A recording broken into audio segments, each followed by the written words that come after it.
अकाल दोस्तों, मैं वरिंदर सिंह ਤੁਹਾਡਾ ਸਵਾਗਤ ਕਰਦਾ ਹਾਂ ਆਪਣੇ YouTube ਚੈਨਲ ਤੇ। ਦੋਸਤੋ, ਆਪਾਂ ਨੂੰ ਜਿਹੜੇ ਨੋਟੀਫਿਕੇਸ਼ਨ ਦੀ ਉਡੀਕ ਸੀ ਵਿੱਤ ਵਿਭਾਗ ਵੱਲੋਂ ਪੇ ਰਿਵੀਜ਼ਨ ਸੰਬੰਧੀ ਜਿਹੜਾ ਨੋਟੀਫਿਕੇਸ਼ਨ ਜਾਰੀ ਹੋਣਾ ਸੀ ਉਹ 5 ਜੁਲਾਈ 2021 ਨੂੰ ਜਾਰੀ ਹੋ ਗਿਆ ਤੇ ਇਹਦੇ ਬੇਸ ਤੇ ਹੁਣ ਤੱਕ ਜਿਹੜੀਆਂ ਆਪਾਂ ਪਹਿਲਾਂ ਜਿਹੜੀਆਂ ਐਸਟੀਮੇਟ ਲਾ ਰਹੇ ਸੀ ਕਿ ਤਨਖਾਹ ਦੇ ਵਿੱਚ ਕਿੰਨਾ ਵਾਧਾ ਹੋ ਸਕਦਾ ਜਾਂ ਕਿੰਨਾ ਕਿਸੇ ਨੂੰ ਨੁਕਸਾਨ ਹੋਣ ਵਾਲਾ, ਇਹਦੀਆਂ ਸਿਰਫ ਕਿਆਸਾਂ ਆਈਆਂ ਸੀ। ਹੁਣ ਆਪਣੇ ਕੋਲੇ ਵਿੱਤ ਵਿਭਾਗ ਦਾ ਜਿਹੜਾ ਆਫੀਸ਼ੀਅਲ ਨੋਟੀਫਿਕੇਸ਼ਨ ਆ ਪੇ ਰਿਵੀਜ਼ਨ ਦੇ ਲਈ ਉਹ ਆਪਣੇ ਕੋਲੇ ਆ ਚੁੱਕਿਆ। ਹੁਣ ਇਹਦੇ ਬੇਸ ਤੇ ਜਿਹੜੀਆਂ ਆਪਾਂ ਕੈਲਕੂਲੇਸ਼ਨਾਂ ਨੇ, ਬੇਸਿਕ ਪੇ ਦੇ ਜਿਹੜੇ ਕੈਲਕੂਲੇਸ਼ਨਾਂ ਨੇ ਉਹ ਆਪਾਂ ਜਾਣ ਸਕਦੇ ਹਾਂ। ਹੁਣ ਇਹਦੇ ਵਿੱਚ ਨੋਟੀਫਿਕੇਸ਼ਨ ਦੇ ਵਿੱਚ ਸਿਰਫ ਗੱਲ ਕੀਤੀ ਗਈ ਆ ਬੇਸਿਕ ਪੇ ਦੇ ਬਾਰੇ ਤੇ ਪੇ ਕਮਿਸ਼ਨ ਦੀਆਂ ਜਿਹੜੀਆਂ ਸਿਫਾਰਿਸ਼ਾਂ ਨੇ ਉਹਦੇ ਵਿੱਚ ਬੇਸਿਕ ਪੇ ਦੇ ਨਾਲ ਜਿਹੜੇ ਅਲੱਗ-ਅਲੱਗ ਭੱਤੇ ਨੇ, ਅਲਾਉਂਸਸ ਨੇ, ਉਹਨਾਂ ਦੇ ਬਾਰੇ ਤੇ ਪੈਨਸ਼ਨ ਆ, ਜਿਹੜੀ ਪੈਨਸ਼ਨ ਦੀ ਜਿਹੜੀ ਰਿਵੀਜ਼ਨ ਆ ਉਹਦੇ ਬਾਰੇ ਸਿਫਾਰਿਸ਼ਾਂ ਦਿੱਤੀਆਂ ਗਈਆਂ ਸੀ। ਹਾਲੇ ਆਪਣੇ ਕੋਲੇ ਸਿਰਫ ਪੇ ਰਿਵੀਜ਼ਨ ਦੇ ਜਿਹੜੇ ਰੂਲ ਨੇ ਸਿਰਫ ਉਹੀ ਆਏ ਨੇ ਤੇ ਜਿਹੜੇ ਅਲੱਗ-ਅਲੱਗ ਭੱਤੇ ਆ ਉਹਦੇ ਬਾਰੇ ਜਿਹੜੇ ਵਿੱਤ ਵਿਭਾਗ ਆ ਉਹਦੇ ਵੱਲੋਂ ਹਲੇ ਬਾਕੀ ਜਿਹੜੇ ਪੱਤਰ ਨੇ, ਨੋਟੀਫਿਕੇਸ਼ਨ ਨੇ, ਉਹ ਜਾਰੀ ਕਰਨੇ ਬਾਕੀ ਆ। ਤੇ ਇਸੇ ਤਰ੍ਹਾਂ ਜਿਹੜੇ ਪੈਨਸ਼ਨ ਨਾਲ ਰਿਲੇਟਡ ਨੋਟੀਫਿਕੇਸ਼ਨਸ ਨੇ ਉਹ ਵੀ ਹਲੇ ਜਾਰੀ ਨਹੀਂ ਹੋਏ। ਕਿਉਂ ਨਹੀਂ ਹੋਏ ਇਹ ਜਾਰੀ, ਇਹਦੇ ਬਾਰੇ ਆਪਾਂ ਪਹਿਲਾਂ ਥੋੜੀ ਜਿਹੀ ਡਿਟੇਲ ਦੇ ਵਿੱਚ ਗੱਲ ਕਰਦੇ ਹਾਂ। ਕਿਉਂਕਿ ਜਿਹੜੀਆਂ ਵਿੱਤ ਵਿਭਾਗ ਦੀਆਂ ਵੱਖ-ਵੱਖ ਬ੍ਰਾਂਚਾਂ ਨੇ ਉਹ ਵੱਖ-ਵੱਖ ਮਾਮਲਿਆਂ ਨੂੰ ਡੀਲ ਕਰਦੀਆਂ ਨੇ।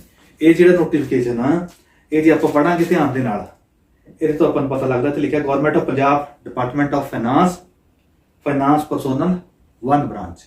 ਤਾਂ ਇਹ ਜਿਹੜੀ ਤਨਖਾਹਾਂ ਨਾਲ ਸੰਬੰਧਿਤ ਬ੍ਰਾਂਚ ਡੀਲ ਕਰਦੀ ਆ ਵਿੱਤ ਵਿਭਾਗ ਦੀ ਕਿਹੜੀ ਆ, ਫਾਈਨਾਂਸ ਪਰਸੋਨਲ 1 ਬ੍ਰਾਂਚ। ਤੇ ਇਸੇ ਤਰ੍ਹਾਂ ਜਿਹੜੇ ਅਲੱਗ-ਅਲੱਗ ਅਲਾਉਂਸਸ ਨੇ ਉਹ ਜਿਹੜੇ ਅਲਾਉਂਸ ਨੇ ਉਹਦੇ ਬਾਰੇ ਵਿੱਤ ਵਿਭਾਗ ਦੀ ਜਿਹੜੀ ਫਾਈਨਾਂਸ ਪਰਸੋਨਲ 2 ਬ੍ਰਾਂਚ ਡੀਲ ਕਰਦੀ ਆ। ਤੇ ਇਹਦੇ ਨਾਲ ਹੀ ਜਿਹੜੇ ਪੈਨਸ਼ਨ ਨਾਲ ਰਿਲੇਟਡ ਨੋਟੀਫਿਕੇਸ਼ਨ ਹੋਣਗੇ ਉਹ ਵਿੱਤ ਪੈਨਸ਼ਨ ਪਾਲਿਸੀ ਤੇ ਤਾਲਮੇਲ ਸ਼ਾਖਾ, ਜਿਹਨੂੰ finance personnel policy and coordination branch ਕਹਿੰਦੇ ਨੇ ਆਪਾਂ, ਉਹ ਬ੍ਰਾਂਚ ਦੇ ਵੱਲੋਂ ਜਾਰੀ ਹੋਣੀ। ਆਪਣੇ ਕੋਲੇ ਹਜੇ ਪਹਿਲਾਂ ਇੱਕੋ ਹੀ ਨੋਟੀਫਿਕੇਸ਼ਨ ਆਇਆ, ਅੱਜ ਆਪਾਂ ਇਹਦੇ ਬਾਰੇ ਗੱਲ ਕਰਦੇ ਹਾਂ। ਤਾਂ ਇਹ ਜਿਹੜਾ ਨੋਟੀਫਿਕੇਸ਼ਨ ਆਪਣੇ ਕੋਲੇ ਆਇਆ ਜਾਂ ਕਹ ਲਓ ਪੇ ਰਿਵੀਜ਼ਨ ਦੇ ਰੂਲ ਆਏ ਨੇ, ਇਹਦੇ 'ਚ ਬਹੁਤ ਸਾਰੀਆਂ ਜਿਹੜੀਆਂ ਗੱਲਾਂ ਨੇ ਉਹ ਬਰੀਕੀ ਦੇ ਨਾਲ ਸਮਝਣ ਵਾਲੀਆਂ ਨੇ। ਤਾਂ ਉਹ ਸਾਰੀਆਂ ਗੱਲਾਂ ਜਿਹੜੀਆਂ ਆਪਾਂ ਇੱਕੋ ਵੀਡੀਓ ਦੇ ਵਿੱਚ ਕਵਰ ਅਪ ਨਹੀਂ ਕਰ ਸਕਦੇ, ਤਾਂ ਆਪਾਂ ਸਿੱਧਾ ਹੀ ਇਹਦੇ ਵਿੱਚ ਜੋ ਡੈਫੀਨੇਸ਼ਨਸ ਨੇ ਜਾਂ ਬਾਕੀ ਚੀਜ਼ਾਂ ਦਿੱਤੀਆਂ ਹੋਈਆਂ ਨੇ ਉਹਦੇ ਬਾਰੇ ਆਪਾਂ ਗੱਲ ਨਹੀਂ ਕਰਾਂਗੇ। ਕਿਉਂਕਿ ਸਭ ਤੋਂ ਵੱਧ EMPLOYEES ਦਾ ਜਿਹੜਾ ਇੰਟਰਸਟ ਆ ਉਹ ਕਿਹੜੀ ਚੀਜ਼ ਦੇ ਵਿੱਚ ਆ ਕਿ 1/1/16 ਤੋਂ EMPLOYEE ਦੀ ਰਿਵਾਈਜ਼ਡ ਪੇ ਕਿੰਨੀ ਹੋਊਗੀ ਜਾਂ 1/1/16 ਤੋਂ ਬਾਅਦ ਜੇ ਕੋਈ ਨੌਕਰੀ ਦੇ ਵਿੱਚ ਆਇਆ ਉਹਦੀ ਤਨਖਾਹ ਕਿੰਨੀ ਹੋਊਗੀ। ਤਾਂ ਉਹਦੀਆਂ ਜਿਹੜੀਆਂ ਕੈਲਕੂਲੇਸ਼ਨਾਂ ਨੇ, ਜਿਹੜੇ ਫਾਰਮੂਲੇ ਨੇ, ਉਹਨਾਂ ਨੂੰ ਆਪਾਂ ਕਿਵੇਂ ਕਰਨਾ ਵਾ, ਕਿ ਜਿਹੜੀਆਂ ਗੱਲਾਂ ਨੂੰ ਧਿਆਨ ਦੇ ਵਿੱਚ ਰੱਖਣਾ ਵਾ, ਉਹਦੇ ਬਾਰੇ ਅੱਜ ਆਪਾਂ ਗੱਲ ਕਰਨੀ ਆ। ਤਾਂ ਇਹਦੇ ਲਈ ਸਭ ਤੋਂ ਪਹਿਲਾਂ ਇੱਕ ਹੋਰ ਇੰਪੋਰਟੈਂਟ ਗੱਲ ਆ ਕਿ ਬਹੁਤ ਸਾਰੇ EMPLOYEE ਪੁੱਛ ਰਹੇ ਨੇ ਕਿ ਜੀ ਮੈਂ ਇਸ ਪੋਸਟ ਤੇ ਕੰਮ ਕਰਦਾ, ਮੇਰੀ ਤਨਖਾਹ ਕਿੰਨੀ ਹੋਊਗੀ, ਜਾਂ ਕਈ ਆਪਣੀ ਪੋਸਟ ਦਾ ਨਾਮ ਵੀ ਨਹੀਂ ਦੱਸਦੇ, ਉਹ ਸਿਰਫ ਦੱਸ ਦਿੰਦੇ ਨੇ ਕਿ ਮੈਂ 60 ਦੇ ਵਿੱਚ ਕੰਮ ਕਰ ਰਿਹਾ ਜੀ, 35-82 ਦੇ ਵਿੱਚ। ਇਹਨਾਂ ਚੀਜ਼ਾਂ ਤੋਂ ਕੁਝ ਵੀ ਜਿਹੜੀ ਕੀ ਆ ਸਹੀ ਜਾਣਕਾਰੀ ਆ ਨਹੀਂ ਦਿੱਤੀ ਜਾ ਸਕਦੀ। ਜੇ ਕਿਸੇ ਨੇ ਵੀ ਆਪਣੀ ਜਿਹੜੀ ਕੈਲਕੂਲੇਸ਼ਨ ਕਰਨੀ ਹੈ ਉਹ ਕੈਲਕੂਲੇਸ਼ਨ ਕਰਨ ਦੇ ਲਈ ਇੱਕ ਐਕਸਲ ਦੇ ਵਿੱਚ ਮੈਂ ਇੱਕ ਫਾਰਮੈਟ ਤਿਆਰ ਕੀਤਾ ਵਾ, ਉਹਦੇ ਬੇਸ ਤੇ ਹਰ ਕੋਈ ਜਿਹੜੀ ਆਪਣੀ ਤਨਖਾਹ ਵਾ ਉਹ ਰਿਵਾਈਜ਼ਡ ਜਿਹੜੀ ਪੇ ਆ ਉਹ ਕੈਲਕੂਲੇਟ ਕਰ ਸਕਦਾ। ਉਹਦਾ ਲਿੰਕ ਵੀ ਆ ਜਿਹੜਾ ਤੁਹਾਨੂੰ ਆ ਉਹ ਥੱਲੇ ਡਿਸਕ੍ਰਿਪਸ਼ਨ ਦੇ ਵਿੱਚ ਮਿਲ ਜੂਗਾ ਤੇ ਉੱਥੇ ਤੁਸੀਂ ਫਾਰਮੂਲੇ ਦੇ ਵਿੱਚ ਆਪਣੀ ਜਿਹੜੀ ਪੇ ਆ ਉਹ ਕੈਲਕੂਲੇਟ ਕਰ ਸਕਦੇ ਹੋ। ਇਹਦੇ ਤੋਂ ਇਲਾਵਾ ਜੇ ਆਪਣੀ ਪੇ ਕੈਲਕੂਲੇਟ ਕਰਨ ਦੇ ਲਈ ਜਿਹੜੀਆਂ ਮੁੱਖ ਚੀਜ਼ਾਂ ਦੀ ਜਿਹੜੀ ਸਾਨੂੰ ਜਾਣਕਾਰੀ ਹੋਣੀ ਜ਼ਰੂਰੀ ਆ ਉਹ ਕੀ ਹੈ, ਕਿਹੜੀ ਡੇਟ ਨੂੰ EMPLOYEE ਨੇ ਜੁਆਇਨ ਕੀਤਾ, ਇਹ ਹਰ ਇੱਕ ਨੂੰ ਯਾਦ ਹੁੰਦੀ ਆ। ਇਹਦੇ ਤੋਂ ਇਲਾਵਾ 31/12/2015 ਤੋਂ ਜੇ ਕੋਈ ਨੌਕਰੀ ਦੇ ਵਿੱਚ ਆਇਆ ਵਾ ਤਾਂ ਉਹਦੀ 31/12/15 ਨੂੰ ਤਨਖਾਹ ਕਿੰਨੀ ਸੀ ਉਹ EMPLOYEE ਨੂੰ ਪਤਾ ਹੋਣਾ ਜ਼ਰੂਰੀ ਆ। ਉਹਦੇ ਤੋਂ ਬਿਨਾਂ ਜਿਹੜੀ ਆਪਾਂ ਸਹੀ ਜਿਹੜੀ ਕੈਲਕੂਲੇਸ਼ਨ ਆ ਉੱਤੇ ਨਹੀਂ ਪਹੁੰਚ ਸਕਦੇ। ਉਦਾਹਰਨ ਦੇ ਤੌਰ ਤੇ ਜੇ ਕੋਈ 2011 ਦੇ ਵਿੱਚ ਨੌਕਰੀ ਦੇ ਵਿੱਚ ਆਇਆ ਤਾਂ ਉਹ EMPLOYEE ਦਾ ਆਪਾਂ ਨੂੰ ਕੀ ਡਾਟਾ ਚਾਹੀਦਾ, 31/12/15 ਨੂੰ ਉਹਨੂੰ ਅਸਲ ਦੇ ਵਿੱਚ ਕਿੰਨੀ ਤਨਖਾਹ ਮਿਲ ਰਹੀ ਸੀ, ਉਹ ਆਪਾਂ ਨੂੰ ਡਾਟਾ ਚਾਹੀਦਾ। ਉਹ ਆਪਣੀ ਜਿਹੜੀ ਜੇ EMPLOYEE ਦੇ ਕੋਲੇ ਪੇ ਸਲਿੱਪ ਆ ਉਹਦੇ ਵਿੱਚੋਂ ਇਹ ਡਾਟਾ ਮਿਲ ਸਕਦਾ। ਇਹਦੇ ਤੋਂ ਇਲਾਵਾ ਐਮਪਲਾਈ ਦੀ ਪੇ ਰਿਵਾਈਜ਼ ਹੋਣ ਤੋਂ ਪਹਿਲਾਂ, ਮਤਲਬ 2011 ਦੇ ਜਿਹੜੇ ਸਕੇਲ ਸੀ ਉਹ ਰਿਵਾਈਜ਼ ਹੋਣ ਤੋਂ ਪਹਿਲਾਂ ਕਿੰਨੀ ਤਨਖਾਹ ਜਿਹੜੀ 5ਵੇਂ ਪੇ ਕਮਿਸ਼ਨ ਵੱਲੋਂ ਸਿਫਾਰਿਸ਼ ਕੀਤੀ ਗਈ ਸੀ ਉਹਦੇ ਬਾਰੇ ਜਾਣਕਾਰੀ ਹੋਣੀ ਵੀ ਜ਼ਰੂਰੀ ਹੈ, ਕਿਉਂਕਿ ਉਹਦੇ ਬੇਸ ਤੇ ਆਪਾਂ ਜਿਹੜੀ ਨੋਸ਼ਨਲ ਪੇ ਆ ਉਹ ਕੈਲਕੂਲੇਟ ਕਰਨੀ ਆ। ਹੁਣ ਆਪਾਂ ਜ਼ਿਆਦਾ ਗੱਲਾਂ ਨਾ ਕਰਦੇ ਹੋਏ ਆਪਾਂ ਸਿੱਧੇ ਪੇ ਰਿਵੀਜ਼ਨ ਦੀ ਜਿਹੜੀ ਗੱਲ ਆ ਉਹ ਕਰਦੇ ਆ ਕਿ ਆਪਾਂ ਨੋਸ਼ਨਲ ਪੇ ਆ ਕਿਵੇਂ ਕੈਲਕੂਲੇਟ ਕਰਨੀ ਆ ਤੇ ਐਕਚੁਅਲ ਪੇ ਜੇ ਆਪਣੇ ਕੋਲੇ ਫਿਗਰ ਹੈ ਉਹਨੂੰ ਕੈਲਕੂਲੇਟ ਕਰਕੇ ਦੋਨਾਂ ਦੇ ਕੰਪੈਰੀਜ਼ਨ ਦੇ ਲਈ ਆਪਾਂ ਕਿਹੜੀ ਫਿਗਰ ਵਰਕਆਊਟ ਕਰਨੀ ਆ ਤੇ ਕਿਹੜੀ ਆਪਸ਼ਨ ਦੇ ਵਿੱਚ ਕਿਹੜੇ EMPLOYE ਨੂੰ ਫਾਇਦਾ ਵਾ ਉਹਦੇ ਬਾਰੇ ਆਪਾਂ ਗੱਲ ਕਰਾਂਗੇ। ਹੁਣ ਬਾਕੀ ਦਾ ਜਿਹੜਾ ਸਾਰਾ ਡਾਟਾ ਵਾ ਤੁਹਾਨੂੰ ਉਹ ਸਕਰੀਨ ਦੇ ਉੱਪਰ ਦਿਖਾ ਕੇ ਨਾਲ ਦੀ ਨਾਲ ਆ ਜਿਹੜੇ ਆਪਾਂ ਐਕਸਪਲੇਨ ਕਰਾਂਗੇ। ਅਲੱਗ-ਅਲੱਗ ਜਿਹੜੀਆਂ ਐਗਜ਼ਾਮਪਲਸ ਨੇ, 4-5 ਜਿਹੜੀਆਂ ਐਗਜ਼ਾਮਪਲਸ ਨੇ ਉਹਨਾਂ ਦੇ ਨਾਲ ਆਪਾਂ ਇਹ ਗੱਲ ਕਰਾਂਗੇ। ਤਾਂ ਸ਼ੁਰੂ ਕਰਦੇ ਹਾਂ ਆਪਾਂ ਹੁਣ ਜਿਹੜੀ ਐਗਜ਼ਾਮਪਲਸ ਨੇ ਉਹਨਾਂ ਦੇ ਬਾਰੇ ਜਾਣਨਾ। ਹਾਂਜੀ ਦੋਸਤੋ, ਜਿਹੜਾ ਪੇ ਕਮਿਸ਼ਨ ਨੇ ਨੋਟੀਫਿਕੇਸ਼ਨ ਜਾਰੀ ਕੀਤਾ ਵਾ, ਨੋਟੀਫਿਕੇਸ਼ਨ ਦੇ ਜਿਹੜਾ ਪੈਰਾ 7 ਆ, ਪੈਰਾ 7 ਦੇ ਵਿੱਚ ਸਾਰਾ ਫਾਰਮੂਲਾ ਦੱਸਿਆ ਗਿਆ ਕਿ ਜਿਹੜੀ ਪੇ ਆ ਉਹ ਕਿਵੇਂ ਫਿਕਸ ਹੋਣੀ ਆ। ਤਾਂ ਉਹ ਜਿਹੜਾ ਨੋਟੀਫਿਕੇਸ਼ਨ ਦਾ ਪੈਰਾ 7 ਆ ਉਹਨੂੰ ਪੜ੍ਹਨ ਲਈ, ਉਹਨੂੰ ਸਮਝਣ ਲਈ ਬਹੁਤ ਧਿਆਨ ਰੱਖਣ ਦੀ ਲੋੜ ਹੈ। ਜੇ ਆਪਾਂ ਨੋਟੀਫਿਕੇਸ਼ਨ ਦੇ ਵਿੱਚੋਂ ਦੇਖੀਏ ਤਾਂ ਨੋਟੀਫਿਕੇਸ਼ਨ ਦੇ ਵਿੱਚੋਂ ਇਹਨੂੰ ਸਮਝਣਾ ਥੋੜਾ ਜਿਹਾ ਔਖਾ ਹੋਊਗਾ ਕਈ EMPLOYE ਦੇ ਲਈ। ਤਾਂ ਉਹ ਚੀਜ਼ ਨੂੰ ਸਿੰਪਲੀਫਾਈ ਕਰਨ ਦੇ ਲਈ ਜਿਹੜਾ ਤੁਹਾਨੂੰ ਸਕਰੀਨ ਤੇ ਇੱਕ ਚਾਰਟ ਦਿਖ ਰਿਹਾ ਉਹ ਮੈਂ ਤਿਆਰ ਕੀਤਾ ਵਾ ਵੀ ਉਹਦੇ ਬੇਸ ਤੇ ਆਪਾਂ ਕਿਵੇਂ ਆ ਜਿਹੜੀ ਆਪਣੀ ਪੇ ਦੀ ਕੈਲਕੂਲੇਸ਼ਨ ਆ ਆਪਣੇ ਆਪ ਕਰ ਸਕਦੇ ਆ। ਹੁਣ ਇਹ ਮੈਂ ਥੋੜਾ ਟੇਬਲ ਆ ਪਹਿਲਾਂ ਇਹ ਸਮਝਾ ਦਿੰਦਾ। ਇਹਦੇ ਵਿੱਚ ਤੁਸੀਂ ਪਹਿਲਾ ਕਾਲਮ ਦੇਖ ਰਹੇ ਹੋ ਜੁਆਇਨਿੰਗ ਡੇਟ ਦਾ। ਜੁਆਇਨਿੰਗ ਡੇਟ ਹਰੇਕ EMPLOYE ਨੂੰ ਆਪਣੀ ਜੁਆਇਨਿੰਗ ਡੇਟ ਪਤਾ ਵਾ ਕਿ ਉਹ ਕਦੋਂ ਸਰਵਿਸ ਦੇ ਵਿੱਚ ਆਇਆ ਵਾ।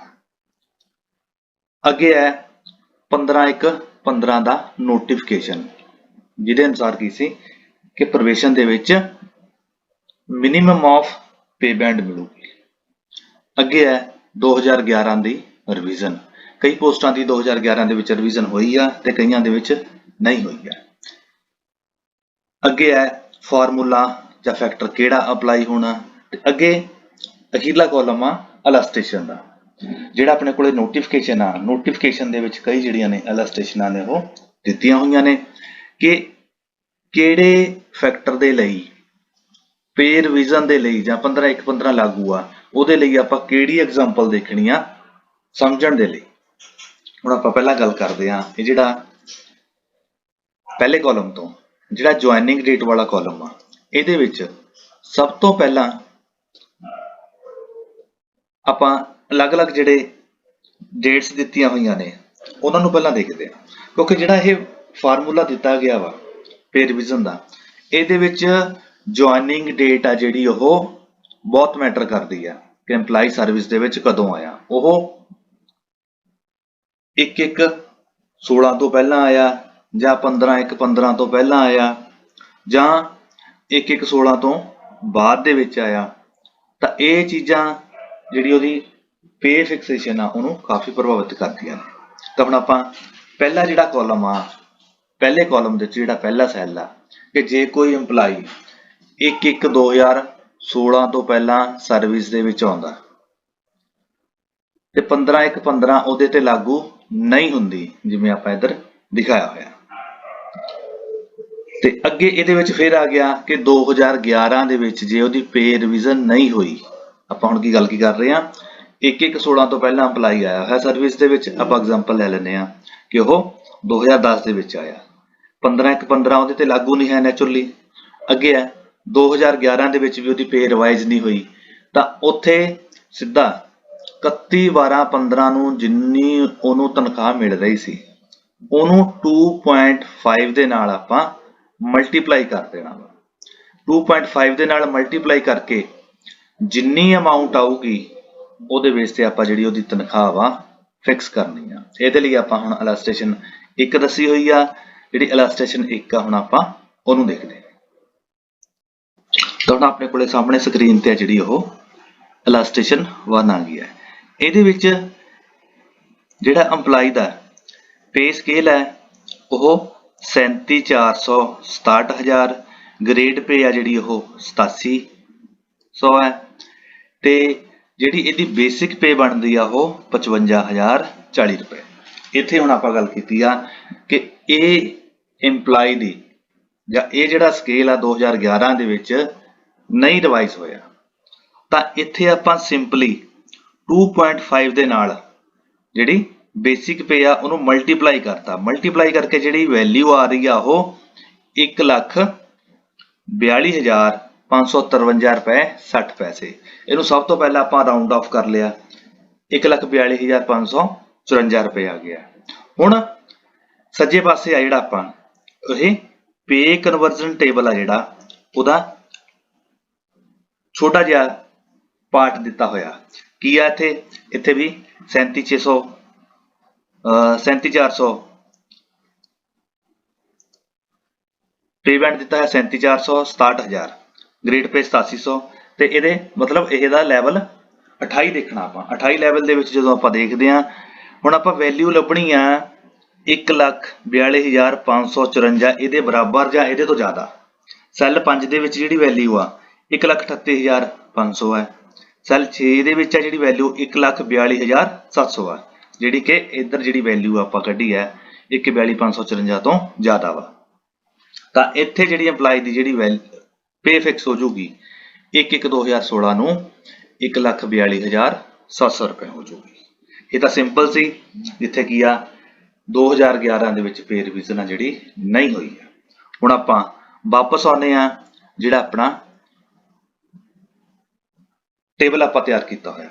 ਹੁਣ ਅੱਗੇ ਹੈ ਪਹਿਲਾਂ ਆਪਾਂ ਕੀਤਾ ਸੀ ਕਿ 2011 ਦੇ ਵਿੱਚ ਰਿਵੀਜ਼ਨ ਨਹੀਂ ਹੋਈ, ਅੱਗੇ ਆ ਹੁਣ ਜੇ 2011 ਦੇ ਵਿੱਚ ਰਿਵੀਜ਼ਨ ਹੋਈ ਹੈ, ਯੈਸ ਲਿਖਿਆ ਹੋਇਆ ਆਪਾਂ।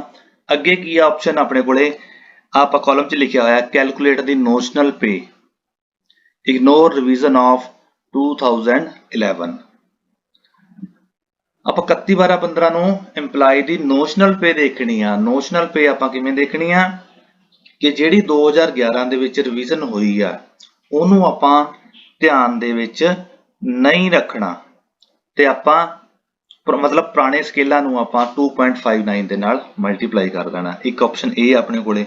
दूजी ऑप्शन है जिन्नी EMPLOYE दी एक्चुअल पे सीगी 31/12/15 ਨੂੰ, मतलब 2011 ਦੇ ਜਿਹੜੇ ਸਕੇਲ ਸੀ ਉਹਦੇ ਤੋਂ ਬਾਅਦ ਜਿਹੜੀ ਉਹਦੀ ਪੇ ਹੈ 31/12/15 ਨੂੰ ਉਹਨੂੰ ਕਿੰਨੀ ਪੇ ਮਿਲ ਰਹੀ ਸੀ, ਤਾਂ ਉੱਥੇ ਉਹਨੂੰ ਆਪਾਂ 2.25 ਦੇ ਨਾਲ ਮਲਟੀਪਲਾਈ ਕਰ ਦੇਣਾ।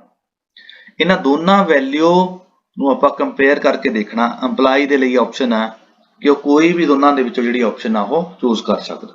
ਤਾਂ ਜਿਹੜੀ ਆਪਸ਼ਨ ਦੇ ਵਿੱਚ ਉਹਨੂੰ ਫਾਇਦਾ ਹੁੰਦਾ ਹੋ, ਜਿਹੜੀ ਆਪਸ਼ਨ ਦੇ ਵਿੱਚ ਉਹਦੀ ਤਨਖਾਹ ਵੱਧ ਬਣਦੀ ਹੋ, ਉਹੀ ਉਹ ਚੂਜ਼ ਕਰੂਗਾ। ਤਾਂ ਇਹਦੇ ਲਈ ਹੁਣ ਆਪਾਂ ਦੇਖਦੇ ਹਾਂ ਜਿਹੜੀ ਇਲਸਟ੍ਰੇਸ਼ਨ 2 ਤੇ 3 ਦਿੱਤੀ ਹੋਈ ਹੈ। ਹੁਣ ਜਿਹੜੀ ਇਲਸਟ੍ਰੇਸ਼ਨ 2 ਦਿੱਤੀ ਹੋਈ ਹੈ ਇਹ ਹੈ ਜਿਹੜਾ ਪੇ ਸਕੇਲ ਆ, ਇਹ ਕਲਰਕ ਦਾ ਪੇ ਸਕੇਲ ਸੀ ਜਿਹੜਾ ਉਹਦੀ ਐਗਜ਼ਾਮਪਲ ਦਿੱਤੀ ਹੋਈ ਆ। ਹੁਣ ਇਹਨਾਂ ਨੇ ਜਿਹੜੀਆਂ ਅਜ਼ੰਪਸ਼ਨ ਮੰਨੀਆਂ ਹੋਈਆਂ ਨੇ ਕਿ ਇਹ EMPLOYE 1/9/2013 ਨੂੰ ਨੌਕਰੀ ਦੇ ਵਿੱਚ ਆਇਆ। 5ਵੇਂ ਪੇ ਕਮਿਸ਼ਨ ਦੇ ਵਿੱਚ ਇਹਦਾ ਜਿਹੜਾ ਪੇ ਬੈਂਡ ਸੀ 59/10/20/200 ਸੀ, ਗ੍ਰੇਡ ਪੇ ਦੀ 1900 ਸੀਗੀ। ਇਹ ਜਿਹੜੀ ਤਨਖਾਹ ਸੀ 2011 ਦੇ ਵਿੱਚ 2 ਵਾਰ ਰਿਵਾਈਜ਼ ਹੋਈ ਸੀਗੀ। 2 ਵਾਰ ਰਿਵਾਈਜ਼ ਕਿਵੇਂ ਹੋਈ ਸੀਗੀ? ਇਹ 1900 ਤੋਂ ਵੱਧ ਕੇ 2400 ਹੋ ਗਈ ਸੀਗੀ 1/10/2011 ਨੂੰ, ਤੇ 1/12/2011 ਨੂੰ ਇਹਦਾ ਜਿਹੜਾ ਪੇ ਬੈਂਡ ਆ ਉਹੀ ਸਾਰਾ ਚੇਂਜ ਹੋ ਗਿਆ ਸੀ। ਪੇ ਬੈਂਡ 2 ਤੋਂ ਵੱਧ ਕੇ ਪੇ ਬੈਂਡ 3 ਦੇ ਵਿੱਚ ਇਹ ਜਿਹੜੇ EMPLOYE ਸੀ ਆ ਗਏ। ਤਾਂ ਇੱਥੇ ਹੁਣ ਅੱਗੇ ਆਪਾਂ ਇਹਨਾਂ ਨੇ ਦੱਸਿਆ ਮੈਥਡ ਕੀ ਆ ਕੈਲਕੂਲੇਟ ਕਰਨ ਦਾ, ਕਿ ਇਹ ਜਿਹੜਾ ਟੇਬਲ ਦਿਖਾਇਆ ਹੋਇਆ ਇਹ ਵਾਲਾ, ਇਹਦੇ ਵਿੱਚ ਦੱਸਿਆ ਹੋਇਆ 1/9/13 ਨੂੰ ਉਹਨੂੰ 10,300 ਤਨਖਾਹ ਮਿਲ ਰਹੀ ਸੀਗੀ, 3200 ਗ੍ਰੇਡ ਪੇ ਸੀ, ਬੇਸਿਕ ਪੇ 13,500 ਬਣਦੀ ਸੀ। 1/9/14 ਨੂੰ EMPLOYE ਨੂੰ ਐਨੂਅਲ ਇੰਕਰੀਮੈਂਟ ਲੱਗ ਗਿਆ, ਬੇਸਿਕ ਪੇ 13,910 ਰੁਪਏ ਹੋ ਗਈ। ਤੇ 1/9/15 ਨੂੰ ਫਿਰ ਇੰਕਰੀਮੈਂਟ ਲੱਗ ਗਿਆ 14,330 ਰੁਪਏ ਹੋ ਗਈ ਆ। ਹੁਣ 1/9/15 ਤੱਕ ਦੀ ਇਹ ਤਨਖਾਹ ਆਈ ਆ, ਆਪਾਂ ਦੇਖਣੀ ਆ 31/12/15 ਦੀ। ਹੁਣ ਜਿਹੜਾ ਅਗਲਾ ਇੰਕਰੀਮੈਂਟ ਆ ਉਹਨੂੰ 1/9/2016 ਨੂੰ ਲੱਗਣਾ, ਤਾਂ ਆਪਾਂ ਕਿਹੜੀ ਵੈਲਿਊ ਇਹੀ ਲਵਾਂਗੇ ਜਿਹੜੀ ਕੀ ਆ ਗਈ ਆ 14,330। ਹੁਣ ਇਹਨੂੰ 2.25 ਦੇ ਨਾਲ ਮਲਟੀਪਲਾਈ ਕਰਤਾ ਆਪਾਂ। ਮਲਟੀਪਲਾਈ ਕਰਕੇ ਜਿਹੜੀ ਵੈਲਿਊ ਆ ਰਹੀ ਆ ਉਹ ਕਿਹੜੀ ਹੈ 32,243। ਅੱਗੇ ਦੂਸਰਾ ਜਿਹੜਾ ਮੈਥਡ ਹੈ ਉਹਦੇ ਵਿੱਚ ਆਪਾਂ ਉਹਦੀ ਨੋਸ਼ਨਲ ਪੇ ਕੀਤੀ ਆ ਪੁਰਾਣੇ ਸਕੇਲ ਦੇ ਵਿੱਚ। ਪੁਰਾਣੇ ਸਕੇਲ ਦੇ ਵਿੱਚ 7810 ਜਿਹਦੇ ਚ ਬੇਸਿਕ ਆ। ਇਸ ਹਿਸਾਬ ਨਾਲ ਜਿਹੜੀ ਇਹਦੀ 31/12/15 ਨੂੰ ਆ ਰਹੀ ਆ ਉਹ ਬੇਸਿਕ ਪੇ ਆ ਰਹੀ ਹੈ 8300 ਰੁਪਏ। 8300 ਨੂੰ ਹੁਣ ਇਹ ਕਿਹੜਾ ਪੁਰਾਣਾ ਸਕੇਲ ਹੈ ਇਹਨੂੰ 2.59 ਦੇ ਨਾਲ ਮਲਟੀਪਲਾਈ ਕਰ ਲਿਆ 21,497 ਰੁਪਏ ਆ ਗਿਆ। ਹੁਣ ਜਿਹੜੇ 21,497 ਦੀ ਪੇ ਆਈ ਹੈ ਇੱਥੇ ਆਈ ਹੈ ਤੇ ਉੱਪਰ ਆਈ ਸੀ 32,243। ਤਾਂ ਇਹਦੇ ਲਈ ਜਿਹੜਾ 2.25 ਫੈਕਟਰ ਆ ਉਹ ਕੀ ਆ ਬੈਨੀਫੀਸ਼ੀਅਲ ਆ। ਹੁਣ ਇਹਦੀ ਜਿਹੜੀ ਪੇ ਆ ਨਵੀਂ ਪੇ ਮੈਟ੍ਰਿਕਸ ਦੇ ਵਿੱਚ ਕਿਵੇਂ ਫਿਕਸ ਹੋਣੀ ਆ ਉਹਦੇ ਲਈ 1900 ਗ੍ਰੇਡ ਪੇ ਵਾਲਾ ਜਿਹੜਾ ਪੇ ਮੈਟ੍ਰਿਕਸ ਦਾ ਟੇਬਲ ਹੈ ਉਹ ਦੇਖਣਾ ਆਪਾਂ। ਹੁਣ ਇਹਦੀ ਜਿਹੜੀ ਆਪਾਂ ਆਪਸ਼ਨ ਚੂਜ਼ ਕੀਤੀ ਆ 32,243 ਇਹ ਵੈਲਿਊ ਨੂੰ ਹੁਣ ਆਪਾਂ ਟੇਬਲ ਦੇ ਵਿੱਚ ਫਾਈਂਡ ਆਊਟ ਕਰਨਾ। ਸੈੱਲ 16 ਦੇ ਵਿੱਚ ਜਿਹੜੀ ਵੈਲਿਊ ਆ ਰਹੀ ਹੈ ਉਹ 31,400 ਹੈ। ਆਪਾਂ ਫਾਈਂਡ ਕਰਨੀ ਆ 32,243। ਅੱਗੇ ਹੈ 32,300। ਤਾਂ ਇਹ ਜਿਹੜੀ EMPLOYE ਦੀ ਜਿਹੜੀ ਤਨਖਾਹ ਵਾ 1/1/2016 ਨੂੰ 32,300 ਹੋਊਗੀ। ਇਹ ਸੀ ਆਪਣੇ ਕੋਲ ਇਲਸਟ੍ਰੇਸ਼ਨ। ਹੁਣ ਜਿਹੜਾ ਆਪਾਂ ਇਹ ਟੇਬਲ ਤਿਆਰ ਕੀਤਾ ਹੋਇਆ ਜੇ ਆਪਾਂ ਕੱਲੀ ਐਗਜ਼ਾਮਪਲ ਕਰੀਏ ਤਾਂ ਜਿਹੜਾ ਵੀਡੀਓ ਹੈ ਬਹੁਤ ਜ਼ਿਆਦਾ ਲੰਬਾ ਹੋ ਜਾਊਗਾ। ਹੁਣ ਸਿੰਪਲੀ ਆਪਾਂ ਟੇਬਲ ਦੇ ਵਿੱਚ ਗੱਲ ਕਰਦੇ ਹਾਂ। ਟੇਬਲ ਦੇ ਵਿੱਚ ਕੀ ਹੈ ਪਹਿਲਾਂ ਤਾਂ ਸੀ ਹੁਣ ਆਪਾਂ 1/1/16 ਤੋਂ ਪਹਿਲਾਂ ਜਿਨ੍ਹਾਂ ਤੇ 15/1/15 ਐਪਲੀਕੇਬਲ ਨਹੀਂ ਸੀ। ਹੁਣ ਆ ਜਾਂਦਾ ਉਹ EMPLOYE ਜਿਹੜੇ 15/1/15 ਤੋਂ 15/12/15 ਤੱਕ ਸਰਵਿਸ ਦੇ ਵਿੱਚ ਆਏ ਸੀ ਉਹਨਾਂ ਦੇ ਲਈ ਜਿਹੜਾ ਫਾਰਮੂਲਾ ਕੀ ਹੋਊਗਾ। ਅੱਗੇ ਹੈ ਕਿ ਇਹਨਾਂ ਦੀ ਜੇ 2011 ਦੇ ਵਿੱਚ ਜਿਹੜੀ ਪੇ ਆ ਰਿਵੀਜ਼ਨ ਹੋਈ ਆ ਤਾਂ ਉੱਥੇ ਕੀ ਫਾਰਮੂਲਾ, ਜੇ ਨਹੀਂ ਹੋਈ ਤਾਂ ਕੀ ਫਾਰਮੂਲਾ। ਪਹਿਲਾਂ ਜਿਹੜੀ ਜਿੱਥੇ ਪੇ ਰਿਵੀਜ਼ਨ ਨਹੀਂ ਹੋਈ ਤਾਂ ਉੱਥੇ ਆਪਾਂ ਸਿੰਪਲੀ 2.59 ਲਾ ਦੇਣਾ। ਜਿੰਨੀਆਂ ਵੀ ਆਪਾਂ ਕੈਲਕੂਲੇਸ਼ਨਾਂ ਕਰਨੀਆਂ ਨੇ ਜਿੱਥੇ ਪੇ ਰਿਵੀਜ਼ਨ ਹੋਈ ਨਹੀਂ ਤੇ ਜਿੱਥੇ 15/1/15 ਲਾਗੂ ਨਹੀਂ ਆ ਉੱਥੇ ਤਾਂ ਸਿੱਧਾ ਹੀ 2.59 ਦਾ ਜਿਹੜਾ ਫੈਕਟਰ ਆ ਉਹ ਆਪਾਂ ਲਾ ਦੇਣਾ। ਤਾਂ ਅੱਗੇ ਵੀ ਜਿਹੜੀ ਐਗਜ਼ਾਮਪਲ ਆਉਣਗੀਆਂ ਉਹਨਾਂ 'ਚ ਵੀ ਆਪਾਂ ਇਹ ਧਿਆਨ ਰੱਖਣਾ। ਹੁਣ ਆਪਾਂ ਗੱਲ ਕਰਦੇ ਹਾਂ ਜਿਨ੍ਹਾਂ ਤੇ 15/1/15 ਲਾਗੂ ਹੈ ਤੇ 2011 ਦੇ ਵਿੱਚ ਜਿਹੜੇ ਸਕੇਲ ਸੀ ਉਹ ਰਿਵਾਈਜ਼ ਹੋਏ ਸੀਗੇ। ਤਾਂ ਉਹਦੇ ਲਈ ਜਿਹੜਾ ਹੁਣ ਆਪਾਂ ਆਹ ਟੇਬਲ ਦੇ ਵਿੱਚ ਆਪਾਂ ਦੇਖ ਰਿਹਾ ਆਪਾਂ ਉਹਦੀ ਪਹਿਲਾਂ ਪ੍ਰੋਬੇਸ਼ਨ ਦੇ ਦੌਰਾਨ ਤਨਖਾਹ ਕੈਲਕੂਲੇਟ ਕਰਨੀ ਆ ਫਿਰ ਪ੍ਰੋਬੇਸ਼ਨ ਤੋਂ ਬਾਅਦ ਦੀ ਤਨਖਾਹ ਕੈਲਕੂਲੇਟ ਕਰਨੀ ਆ। ਇਹ ਧਿਆਨ ਦੇ ਨਾਲ ਦੇਖਣ ਵਾਲਾ ਕਿ ਡਿਊਰਿੰਗ ਪ੍ਰੋਬੇਸ਼ਨ ਆਪਾਂ ਕੀ ਦੇਖਣਾ ਵਾ minimum of the pay band. Pay band ਦੇ ਵਿੱਚ ਜਿਹੜੀ ਉਹਨੂੰ ਮਿਨੀਮਮ ਤਨਖਾਹ ਮਿਲ ਰਹੀ ਸੀ। ਮਿਨੀਮਮ ਤਨਖਾਹ ਦਾ ਮਤਲਬ ਕੀ ਹੁੰਦਾ ਜੇ ਆਪਾਂ ਕਲਰਕ ਦੀ ਗੱਲ ਕੀਤੀ ਸੀ 5910 20,200 ਤੇ 7810 ਉਹਦੀ ਬੇਸਿਕ ਪੇ ਸੀਗੀ। ਜਿਹੜੀ ਬੇਸਿਕ ਆ ਉਹਨੂੰ ਆਪਾਂ ਇਨੀਸ਼ੀਅਲ ਵੀ ਕਹਿ ਦਿੰਦੇ ਆ। ਜਿਹੜੀ 5910 ਆ ਉਹ ਕੀ ਹੁੰਦੀ ਆ minimum of the pay band. ਜਿਹੜੀ 20,200 ਉਹ ਕੀ ਹੁੰਦੀ ਆ maximum of the pay band. ਹੁਣ ਮਿਨੀਮਮ ਆਫ ਪੇ ਬੈਂਡ ਜਿਹੜੀ 5ਵੇਂ ਪੇ ਕਮਿਸ਼ਨ ਦੇ ਅਨੁਸਾਰ ਆ ਉਹਨੂੰ 2.5 ਦੇ ਨਾਲ ਮਲਟੀਪਲਾਈ ਕਰਕੇ ਦੇਖ ਲੈਣਾ ਜਾਂ minimum of the pay band as per 2011 revision ਜਿਹੜੇ 2011 ਦੇ ਵਿੱਚ ਸਕੇਲ ਰਿਵਾਈਜ਼ ਹੋਏ ਸੀ ਉਹਨੂੰ ਆਪਾਂ 2.25 ਦੇ ਨਾਲ ਮਲਟੀਪਲਾਈ ਕਰ ਲੈਣਾ। ਇਹ ਤਾਂ ਹੋ ਜੂਗੀ ਉਹਦੀ ਡਿਊਰਿੰਗ ਪ੍ਰੋਬੇਸ਼ਨ। ਹੁਣ ਇਹਨਾਂ ਚੋਂ 2.25 ਜਾਂ 2.59 ਦਾ ਜਿਹੜਾ ਫੈਕਟਰ ਉਹਨੇ ਪ੍ਰੋਬੇਸ਼ਨ ਪੀਰੀਅਡ ਦੇ ਦੌਰਾਨ ਚੂਜ਼ ਕੀਤਾ ਉਹੀ ਫੈਕਟਰ ਉਹਦਾ ਪ੍ਰੋਬੇਸ਼ਨ ਤੋਂ ਬਾਅਦ ਆ ਜਿਹੜਾ ਉਹ ਐਪਲੀਕੇਬਲ ਹੋਊਗਾ। ਇੱਥੇ ਹੋਰ ਪੁਆਇੰਟ ਆ ਕਿ ਜਿਹੜਾ ਡਿਊਰਿੰਗ ਪ੍ਰੋਬੇਸ਼ਨ ਆ ਉਹ ਫੈਕਟਰ ਆ ਮਿਨੀਮਮ ਆਫ ਪੇ ਬੈਂਡ ਤੇ ਅਪਲਾਈ ਹੋਊਗਾ ਤੇ ਪ੍ਰੋਬੇਸ਼ਨ ਤੋਂ ਬਾਅਦ ਜਿਹੜੇ ਫੈਕਟਰ ਆ ਉਹੀ ਫੈਕਟਰ ਜਿਹੜਾ ਚੂਜ਼ ਕੀਤਾ ਸੀ ਉਹ ਇਨੀਸ਼ੀਅਲ ਪੇ ਦੇ ਉੱਪਰ ਅਪਲਾਈ ਹੋਊਗਾ। ਇਨੀਸ਼ੀਅਲ ਪੇ ਤੇ ਮਿਨੀਮਮ ਪੇ ਬੈਂਡ ਆਪਾਂ ਪਹਿਲਾਂ ਗੱਲ ਕਰ ਲਈ ਆ। ਹੁਣ ਆਪਾਂ ਸਿੱਧੀ ਇਲਸਟ੍ਰੇਸ਼ਨ ਤੇ ਜਾਵਾਂਗੇ। 10 ਨੰਬਰ ਜਿਹੜੀ ਇਲਸਟ੍ਰੇਸ਼ਨ ਹੈ ਆਪਾਂ ਉਹਦੀ ਗੱਲ ਕਰਾਂਗੇ।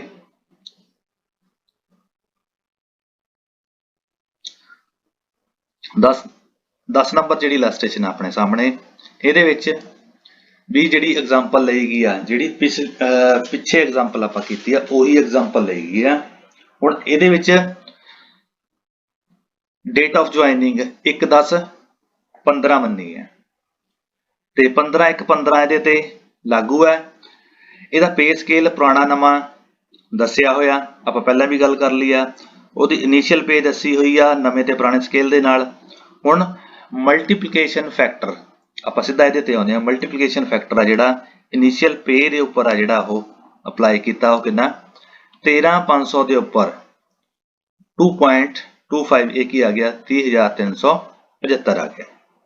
ਤੇ 7810 ਦੇ ਉੱਪਰ ਲਾਉਂਦੇ ਆ 2.59 ਤਾਂ ਇਹ ਆਂਦਾ 20,227.90, ਰਾਉਂਡ ਆਫ ਕਰਕੇ ਇਹ ਹੋ ਗਈ ਆ 20,228। ਹੁਣ ਸਟੈਪ 2 ਕੀ ਹੈ? ਸਟੈਪ 2 ਦੇ ਵਿੱਚ ਇਹਨੇ ਲਿਖਿਆ ਵਾ ਕਿ ਜੇ EMPLOYEE ਕੋਈ ਜਿਹੜਾ ਫੈਕਟਰ ਹੈ ਚੂਜ਼ ਕਰ ਲੈਂਦਾ ਵਾ ਤਾਂ ਉਹੀ ਫੈਕਟਰ ਨੂੰ ਆਪਾਂ ਆਫਟਰ ਪ੍ਰੋਬੇਸ਼ਨ ਚੂਜ਼ ਕਰਨਾ ਵਾ। ਉਹਦੇ ਚ ਚੇਂਜ ਆ ਜਿਹੜਾ EMPLOYEE ਉਹ ਨਹੀਂ ਕਰ ਸਕਦਾ। ਹੁਣ 1/16 ਨੂੰ ਜਿਹੜੀ ਇਹਦੀ ਤਨਖਾਹ ਕੈਲਕੂਲੇਟ ਕੀਤੀ ਆ, 10,300 ਨੂੰ 2.25 ਦੇ ਨਾਲ ਮਲਟੀਪਲਾਈ ਕਰਤਾ, ਕਿਉਂਕਿ ਆਪਾਂ ਉੱਪਰ ਦੇਖਿਆ ਇਹਨੂੰ 2.25 ਦੇ ਨਾਲ ਪੈਦਾ ਹੋ ਰਿਹਾ ਵਾ। 2.25 ਦੇ ਨਾਲ ਇਹਦੀ ਜਿਹੜੀ ਕੈਲਕੂਲੇਟ ਕਰਕੇ ਪੇ ਆ ਗਈ ਆ ਉਹ ਬਣਦੀ ਆ 23,175। ਤੇ ਜਦੋਂ ਇਹ ਪ੍ਰੋਬੇਸ਼ਨ ਪੀਰੀਅਡ ਕੰਪਲੀਟ ਕਰ ਲੈਂਦਾ, ਪ੍ਰੋਬੇਸ਼ਨ ਪੀਰੀਅਡ ਕੰਪਲੀਟ ਕਰਨ ਤੋਂ ਬਾਅਦ ਹੁਣ ਜਿਹੜੀ ਉਹਦੀ ਇਨੀਸ਼ੀਅਲ ਪੇ ਆ ਜਿਹੜੀ 7810 ਹੈ।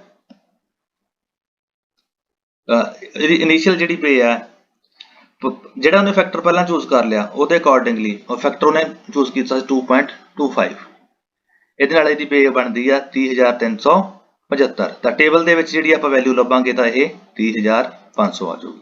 ਤਾਂ ਇਹਨੂੰ ਪ੍ਰੋਬੇਸ਼ਨ ਦੇ ਦੌਰਾਨ ਮਤਲਬ 1/1/16 ਤੋਂ ਇਹਨੂੰ 23,175 ਰੁਪਏ ਬਣਦੀ ਆ, ਤੇ ਜਦੋਂ ਇਹਦਾ ਪ੍ਰੋਬੇਸ਼ਨ ਕੰਪਲੀਟ ਹੋ ਗਿਆ ਤਾਂ ਉਦੋਂ ਇਹਦੀ ਤਨਖਾਹ 30,500 ਹੋ ਜਾਊਗੀ। ਤਾਂ ਇਹਦੇ ਵਿੱਚ ਵੀ ਇਲਸਟ੍ਰੇਸ਼ਨਾਂ ਦੋ ਦਿੱਤੀਆਂ ਗਈਆਂ ਸੀ, ਆਪਾਂ ਇੱਕ ਦੀ ਹੋਈ ਗੱਲ ਕੀਤੀ ਆ, ਬਾਕੀ ਜਿਹੜੀ ਇਲਸਟ੍ਰੇਸ਼ਨਾਂ ਤੁਸੀਂ ਆਪ ਦੇਖ ਕੇ ਉਹ ਸਮਝ ਸਕਦੇ ਹੋ। ਅੱਗੇ ਆ ਹੁਣ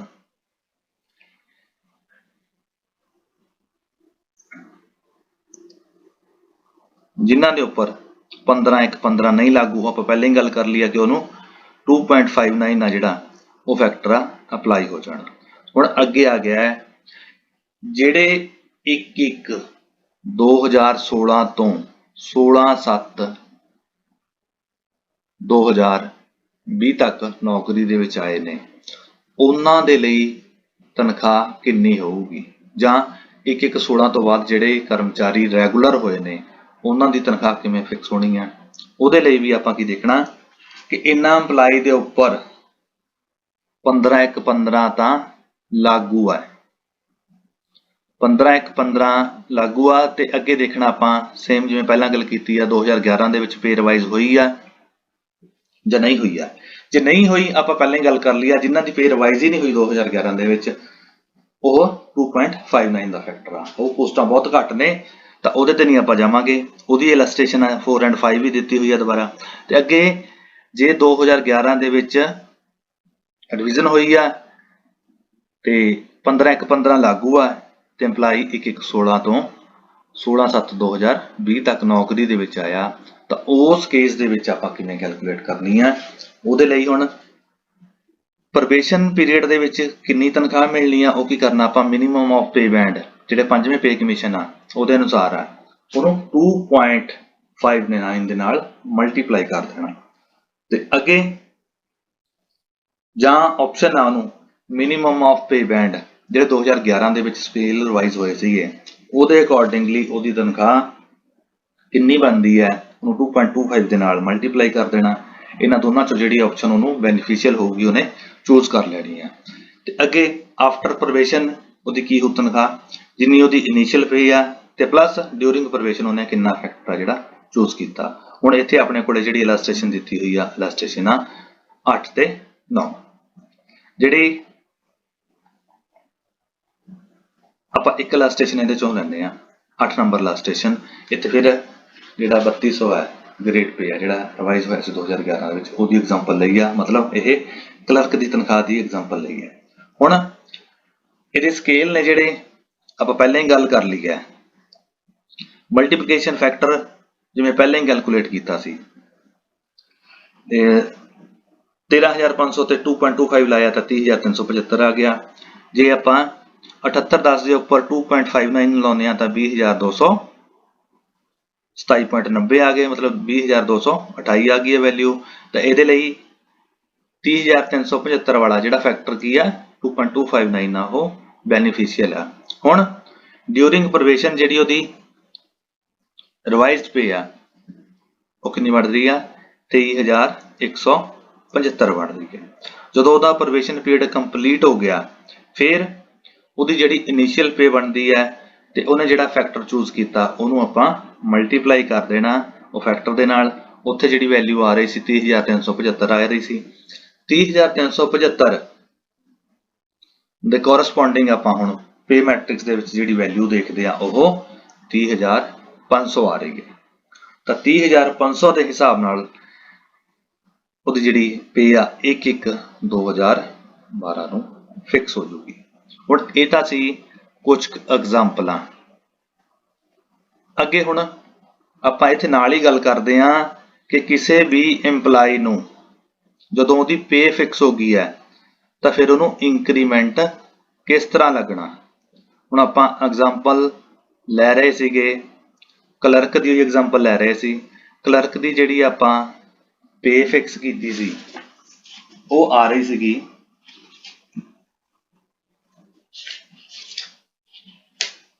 30500। ਹੁਣ 1900 ਗ੍ਰੇਡ ਪੇ ਵਾਲੇ ਕਾਲਮ ਦੇ ਵਿੱਚ ਆਪਾਂ 30500 ਇਹ ਵੈਲਿਊ ਲੱਭ ਲਿਆ। ਉਹਦੀ ਤਨਖਾਹ ਇੱਥੇ ਫਿਕਸ ਹੋ ਗਈ ਆ 15 ਨੰਬਰ ਸੈੱਲ ਦੇ ਉੱਪਰ ਲੈਵਲ 3 ਦੇ ਉੱਪਰ। ਲੈਵਲ 3 ਇੱਥੇ ਉਹਦੀ ਜਿਹੜੀ ਤਨਖਾਹ ਫਿਕਸ ਹੋ ਗਈ ਆ 1/1/16 ਨੂੰ। ਹੁਣ 1 ਸਾਲ ਬਾਅਦ ਜਿਹੜੀ ਉਹਦੀ ਤਨਖਾਹ ਜਾਂ ਅਗਲਾ ਇੰਕਰੀਮੈਂਟ ਲੱਗਣ ਤੋਂ ਬਾਅਦ ਉਹਦੀ ਤਨਖਾਹ ਕਿੰਨੀ ਹੋ ਜਾਊਗੀ। ਹੁਣ ਆਪਾਂ ਪੁਰਾਣਾ ਸਿਸਟਮ ਨਹੀਂ, ਆਪਾਂ ਨੂੰ ਲੋੜ ਹੈ ਕਿ 3% ਕੈਲਕੂਲੇਟ ਕਰੋ, ਉਹਨੂੰ 10 ਦੇ ਰਾਉਂਡ ਆਫ ਕਰੋ।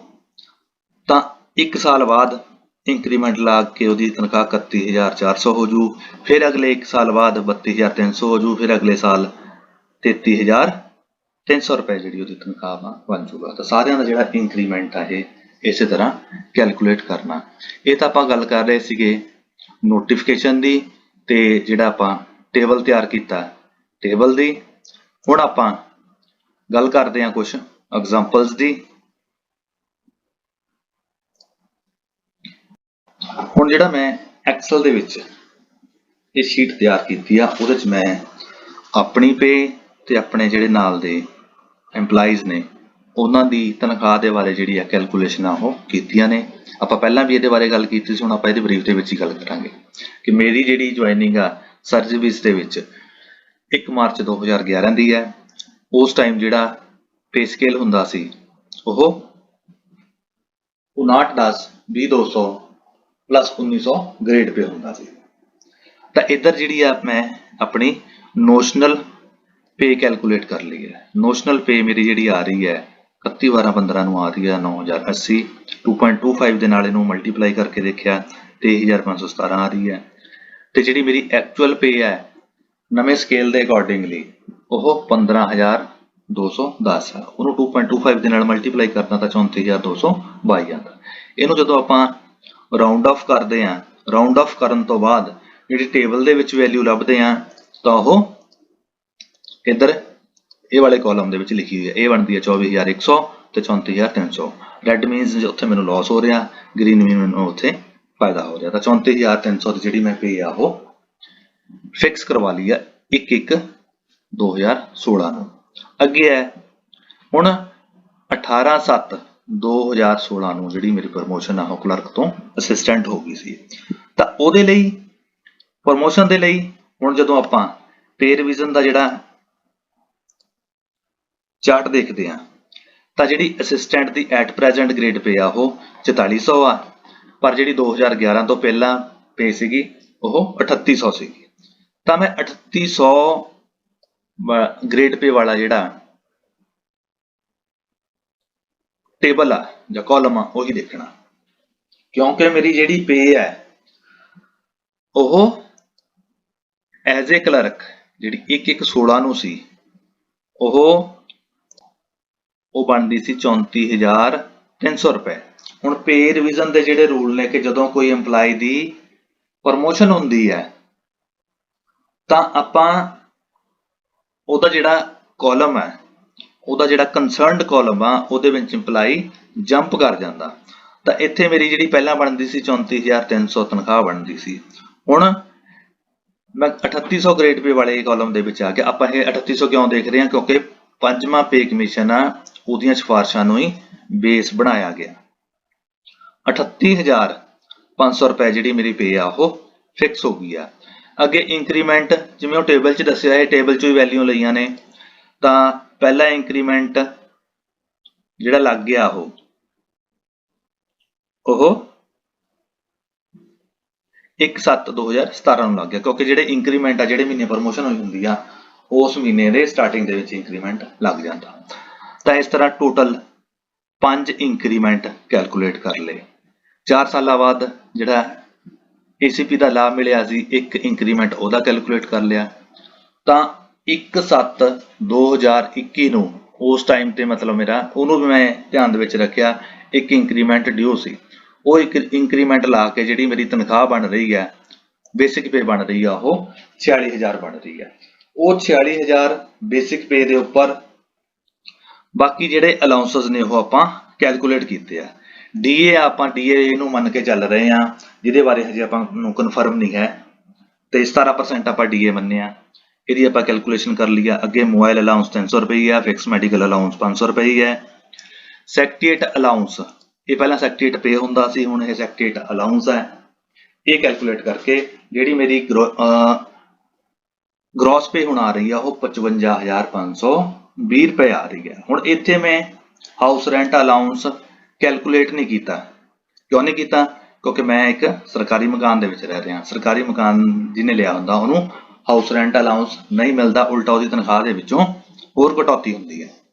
ਹੁਣ ਜੇ ਮੇਰੇ ਕੋਲ ਸਰਕਾਰੀ ਮਕਾਨ ਨਹੀਂ ਹੁੰਦਾ, ਉਹਦੀ ਵੀ ਮੈਂ ਐਗਜ਼ਾਮਪਲ ਦਿੱਤੀ ਹੋਈ ਆ, ਜਿਹੜੀ ਤੁਸੀਂ ਸਾਹਮਣੇ ਆ ਉਹ ਦੇਖ ਸਕਦੇ ਹੋ। ਫਿਰ ਮੇਰੀ ਜਿਹੜੀ ਤਨਖਾਹ ਵਾ 62,880 ਰੁਪਏ ਹੋਣੀ ਸੀ। ਅੱਗੇ NPS ਦੀ ਡਿਡਕਸ਼ਨ, GIS ਦੀ। ਅੱਗੇ ਆ ਲਾਇਸੈਂਸ ਫੀਸ, ਕਿਉਂਕਿ ਜਿਹਨੇ ਸਰਕਾਰੀ ਮਕਾਨ ਲਿਆ ਹੁੰਦਾ ਉਹਦੀ ਤਨਖਾਹ ਦੇ ਵਿੱਚੋਂ ਲਾਇਸੈਂਸ ਫੀਸ ਦੀ ਜਿਹੜੀ 5% ਦੀ ਜਿਹੜੀ ਕਟੌਤੀ ਆ ਉਹ ਕੀਤੀ ਜਾਂਦੀ ਆ। ਉਹ ਕਟੌਤੀ ਨੂੰ ਵੀ ਧਿਆਨ 'ਚ ਰੱਖ ਲਿਆ। ਡਿਵੈਲਪਮੈਂਟ ਟੈਕਸ ਹੋ ਗਿਆ ਤਾਂ ਟੋਟਲ ਡਿਡਕਸ਼ਨ ਹੋ ਗਈ ਹੈ 7,942 ਰੁਪਏ ਹੋ ਗਈ। ਤਾਂ ਇਹਦੇ ਤੋਂ ਬਾਅਦ ਹੁਣ ਮੈਂ ਇਹ ਕੰਪੈਰੀਜ਼ਨ ਕੀਤਾ ਕਿ ਜੇ ਮੈਂ ਅੱਜ ਦੀ ਡੇਟ ਦੇ ਵਿੱਚ ਸਰਕਾਰੀ ਮਕਾਨ ਮੇਰੇ ਕੋਲੇ ਨਾ ਹੋਵੇ ਤਾਂ ਮੈਨੂੰ ਕਿੰਨੀ ਤਨਖਾਹ ਮਿਲੂਗੀ, ਜੇ ਸਰਕਾਰੀ ਮਕਾਨ ਹੈ ਤਾਂ ਕਿੰਨੀ ਤਨਖਾਹ ਮਿਲੂਗੀ। ਤਾਂ ਇਹਦੇ ਨਾਲ ਜਿਹੜਾ ਤਨਖਾਹ ਦੇ ਵਿੱਚ ਫਰਕ ਆਉਂਦਾ, ਲਗਭਗ ਉਹ 10,000 ਰੁਪਏ ਦਾ ਫਰਕ ਆਉਂਦਾ। ਤੇ ਹੁਣ ਇਹਨੂੰ ਹੀ ਨਾਲ ਜੇ ਕੰਪੈਰੀਜ਼ਨ ਕਰੀਏ, ਜਿਹੜੀ ਮੈਨੂੰ ਜੂਨ 2021 ਦੇ ਵਿੱਚ ਤਨਖਾਹ ਮਿਲੀ ਹੈ, ਉਹ ਮੇਰੀ ਨੈਟ ਪੇ ਸੀ ਜਿਹੜੀ ਉਹ 49,549 ਰੁਪਏ ਆਈ ਸੀ। ਹੁਣ ਇਹ ਕੰਪੈਰੀਜ਼ਨ ਆਪਾਂ ਕਿਉਂ ਦੱਸ ਰਹੇ ਹਾਂ? ਕਿਉਂਕਿ ਪੇ ਕਮਿਸ਼ਨ ਲੱਗਣ ਤੋਂ ਪਹਿਲਾਂ ਜਿਹੜੀ ਤਨਖਾਹ ਉਹ ਜ਼ਿਆਦਾ ਬਣ ਰਹੀ ਆ, ਪੇ ਕਮਿਸ਼ਨ ਇੰਪਲੀਮੈਂਟ ਹੋਣ ਤੋਂ ਬਾਅਦ ਜਿਹੜੀ ਤਨਖਾਹ ਵਾ ਉਹ ਘਟ ਰਹੀ ਆ।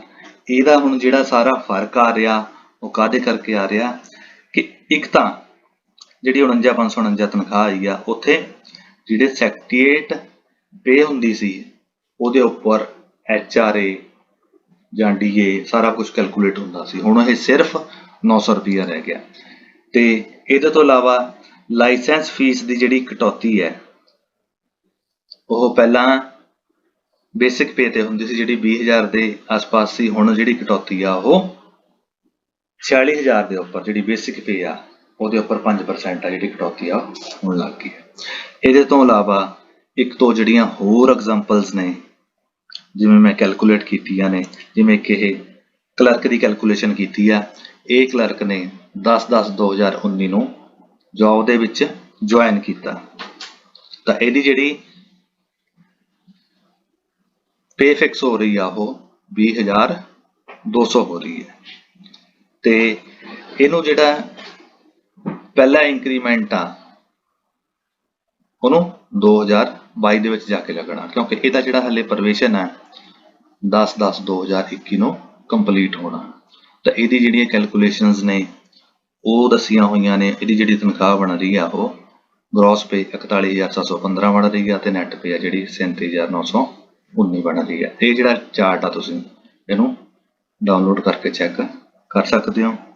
ਇਹਦੇ ਤੋਂ ਇਲਾਵਾ ਬਾਕੀ ਜਿਹੜੀਆਂ ਕੈਲਕੂਲੇਸ਼ਨ ਕੀਤੀਆਂ ਨੇ, ਇਹ ਵੀ ਇੱਕ ਕਲਰਕ ਦੀ ਪੇ ਆ ਜਿਹੜਾ 27/12/2016 ਨੂੰ ਨੌਕਰੀ ਦੇ ਵਿੱਚ ਆਇਆ। ਤਾਂ ਉਹਦੀ ਜਿਹੜੀ ਪੇ ਫਿਕਸ ਹੋ ਰਹੀ ਹੈ, ਜਿਹੜਾ ਫਾਰਮੂਲਾ ਹੁੰਦਾ ਵਾ ਉਹਦੇ ਅਕੋਰਡਿੰਗਲੀ 34,300। ਉਹਦੇ ਤੋਂ ਬਾਅਦ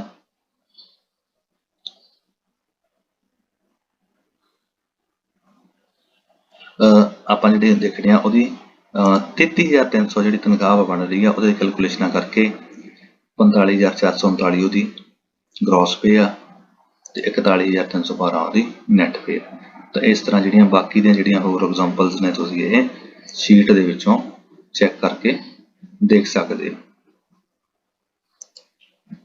ਤਾਂ ਅੱਜ ਦੇ ਵੀਡੀਓ ਦੇ ਵਿੱਚ ਨਹੀਂ, ਜੇ ਵੀਡੀਓ ਚੰਗੀ ਲੱਗੀ ਹੋਵੇ ਤਾਂ ਚੈਨਲ ਨੂੰ ਸਬਸਕ੍ਰਾਈਬ ਜ਼ਰੂਰ ਕਰ ਲਓ।